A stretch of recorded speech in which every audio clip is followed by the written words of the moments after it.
Hi, welcome to the new episode of the SEO series. As you know, my name is Zahiruddin Kuram and I am professional SEO. You can easily find me by just typing my name in the search bar or visiting my website Daily Niche Times, or find me on Fiverr. My Fiverr profile SEO Kuram222. Send me an email for any inquiries. I would love to work for you because I know what you are looking for. Let's come to the topic of the video. When marketing agencies pitch ridiculous ideas, it can leave you feeling frustrated and annoyed. You may be wondering why they even bother pitching such ideas in the first place. Marketing agencies are in the business of selling their services, and they will often pitch whatever they think will sell. However, certain ideas are so ridiculous that they are not worth your time or money.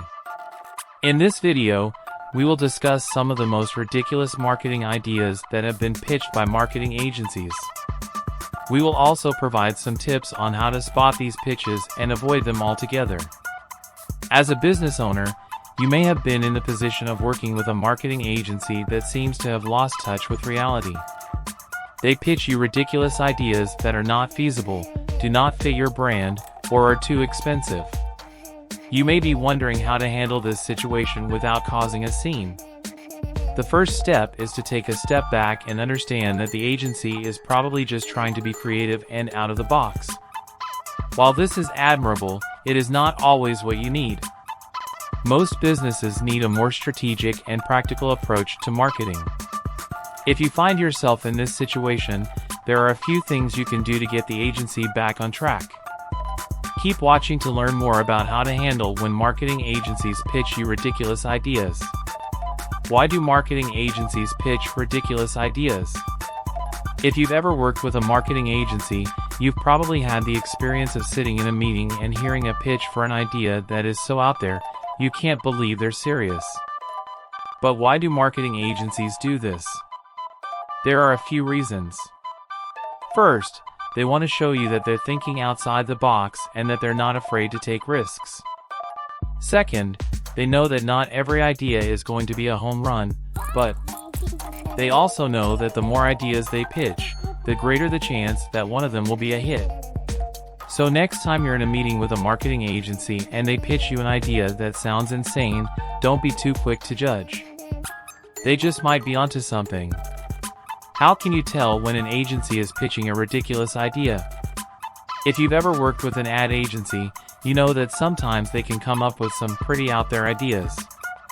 And while it's important to be open to new and innovative ideas, there are also times when an agency is just pitching something for the sake of it without really thinking about whether or not it's a good idea. So how can you tell when an agency is pitching a ridiculous idea? Here are a few things to look out for. They seem more interested in the award potential of the idea than the actual results it could achieve for your business. The idea is overly complicated and would be difficult or impossible to execute. It's clear that the agency hasn't done its research and doesn't understand your business or your target market. They're trying to sell you an add-on, like a website refresh, instead of addressing the real issue that you're trying to solve. These are the top 6 things to keep an eye out for when evaluating agencies. Can you think of any other? What are some tips for avoiding ridiculous pitches?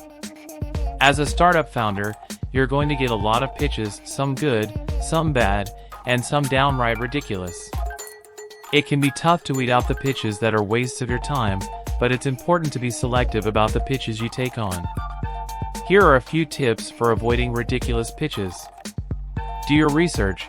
Before taking a pitch, do some research on the company or individual pitching to you. This will help you determine whether or not they're worth your time.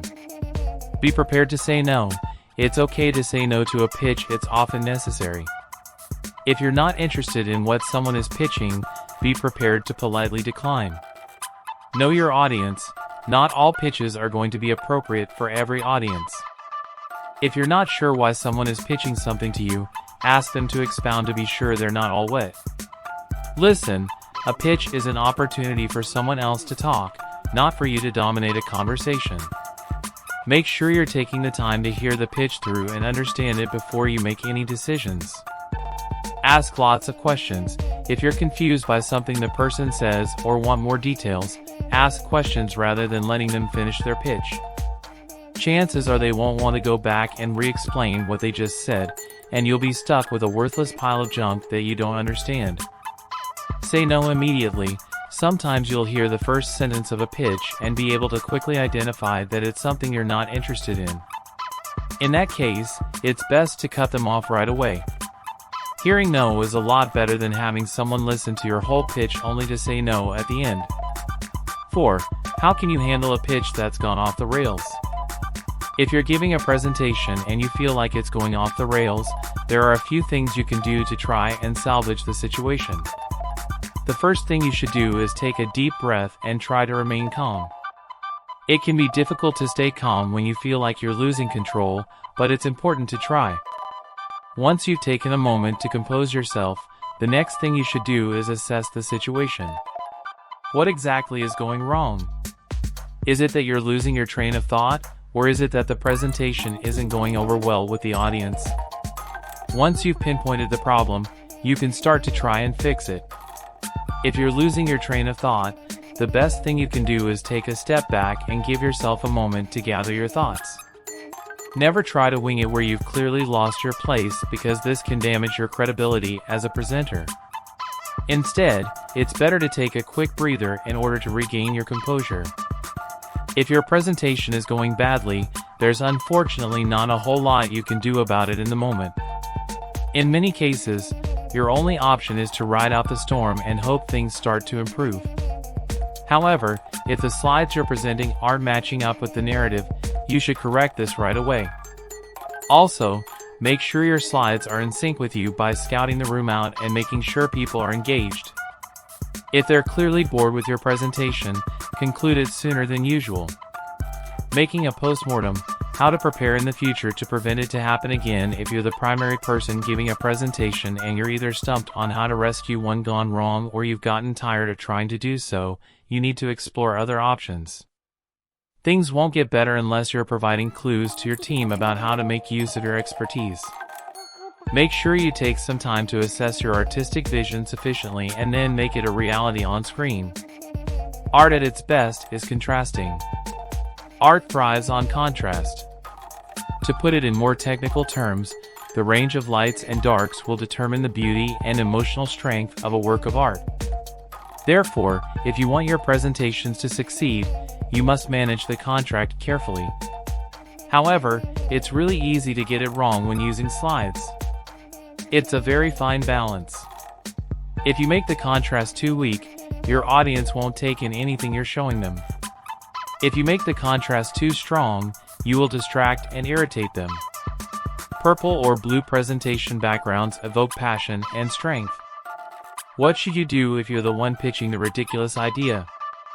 If you've been in a brainstorming meeting, you know that there's always one person who pitches an out there idea. And usually, that idea is met with a lot of laughter and skepticism. But what if that crazy idea is a good one? If you're the one pitching the ridiculous idea, don't give up just because people are laughing at you. Sometimes the best ideas are the ones that seem the craziest at first. So keep pitching your idea and try to get others on board. You never know, your crazy idea just might be the next big thing. A client recently approached us with an idea for a marketing campaign that was, quite frankly, ridiculous. The idea was to create a fake website that would look like an official government site, complete with a .gov domain. The website would then offer free money in the form of grants and loans that didn't have to be repaid. Needless to say, we turned down the idea and explained to the client why it was a bad idea. Not only would it be illegal, but it would also be a huge waste of time and money. The client didn't listen to our advice and went ahead with the campaign anyway. As expected, the campaign was a complete failure. The client lost a lot of money and damaged their reputation in the process. If they had listened to us in the first place, they could have avoided all of that. As marketing professionals, it's our job to provide sound, strategic advice to our clients, even when they may not want to hear it. This means that we have to be honest with them about what's working and what isn't. We have to be able to have tough conversations about where their marketing efforts need to improve. And sometimes, we have to tell them things that they may not want to hear. It's not always easy, but it's our responsibility to give our clients the best advice possible. After all, that's what they're paying us for. In this instance, we gently pushed back on the client's idea and offered some alternatives that we thought would better meet their goals. Our suggestions were based on our experience with similar projects and our understanding of the client's objectives. In the end, the client decided to go with our recommendations, and we are now proceeding with the project. We are always careful to listen to our clients and to understand their needs. However, there are times when we need to offer our professional opinion in order to ensure that the project is successful. Our approach worked, and the client ended up happy with the final product. We take pride in the work that we do and always aim to produce the best possible results for our clients. In this particular case, our approach worked and the client ended up happy with the final product. We're always glad to hear when our clients are satisfied with the work we've done for them. If you're ever faced with a similar situation, don't be afraid to give your honest opinion and stand your grow. Marketing agencies pitched ridiculous ideas and why they shouldn't have. It's no secret that marketing agencies can sometimes be guilty of pitching terrible ideas to their clients. In fact, it's become something of a running joke in the industry. However, it's not all fun and games. There are real consequences to pitching bad ideas, and it can damage your relationship with your client. So why do marketing agencies keep doing it? There are a few reasons, but the most common one is that they're afraid to say no. They don't want to risk losing the client, so they'll pitch anything even if they know it's a bad idea. However, this is a dangerous game to play. Not only will you likely lose the client anyway, but you'll also damage your reputation in the process. If you're ever faced with a similar situation, don't be afraid to give your honest opinion and then walk away. A client recently approached us with an idea for a marketing campaign that was, quite frankly, ridiculous. The idea was to create a fake website that would look like an official government site, complete with a .gov domain. The website would then offer free money in the form of grants and loans that didn't have to be repaid. Needless to say, we turned down the idea and explained to the client why it was a bad idea. Not only would it be illegal, but it would also be a huge waste of time and money.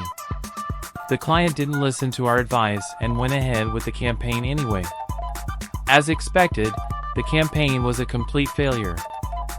The client lost a lot of money and damaged their reputation in the process. If they had listened to us in the first place, they could have avoided all of that. As marketing professionals, it's our job to provide sound, strategic advice to our clients, even when they may not want to hear it. This means that we have to be honest with them about what's working and what isn't. We have to be able to have tough conversations about where their marketing efforts need to improve. And sometimes, we have to tell them things that they may not want to hear. When it comes to marketing, there is no shortage of bad ideas. Some of the worst ideas come from marketing agencies themselves. Here are 9 times marketing agencies pitched ridiculous ideas and why they shouldn't have. 9 times marketing agencies have pitched ridiculous ideas to clients in an attempt to seem creative. In each case, the client rightfully said no, and the agencies were left with some very awkward moments. I am Zahiruddin Kuram, a professional SEO, social media manager, data analytics by occupation, and digital marketer. I have been working in this field for the last 6 years and have gained a lot of experience during this time. I have worked with many different clients and have helped them achieve their desired results. I am currently working as a freelance digital marketing consultant and have helped many businesses grow their online presence. I am also a certified Google Ads and Analytics partner. I am always keen to learn new things and keep up with the latest trends in the digital marketing world. I am also a big believer in the power of social media and how it can be used to achieve success. I have worked with businesses of all sizes, from small businesses to large corporations, and have helped them achieve their desired results. My goal is to help businesses succeed in the online world and to provide them with the tools and resources they need to grow their businesses. I have worked as a professional SEO for over 4 years. During that time, I gained a wealth of experience and knowledge in the field. I have helped countless businesses improve their online presence and ranking in search engines. I am passionate about SEO and helping businesses grow online. I am always keeping up with the latest trends and changes in the industry so that I can provide the best possible advice and service to my clients. If you are looking for someone to help you with your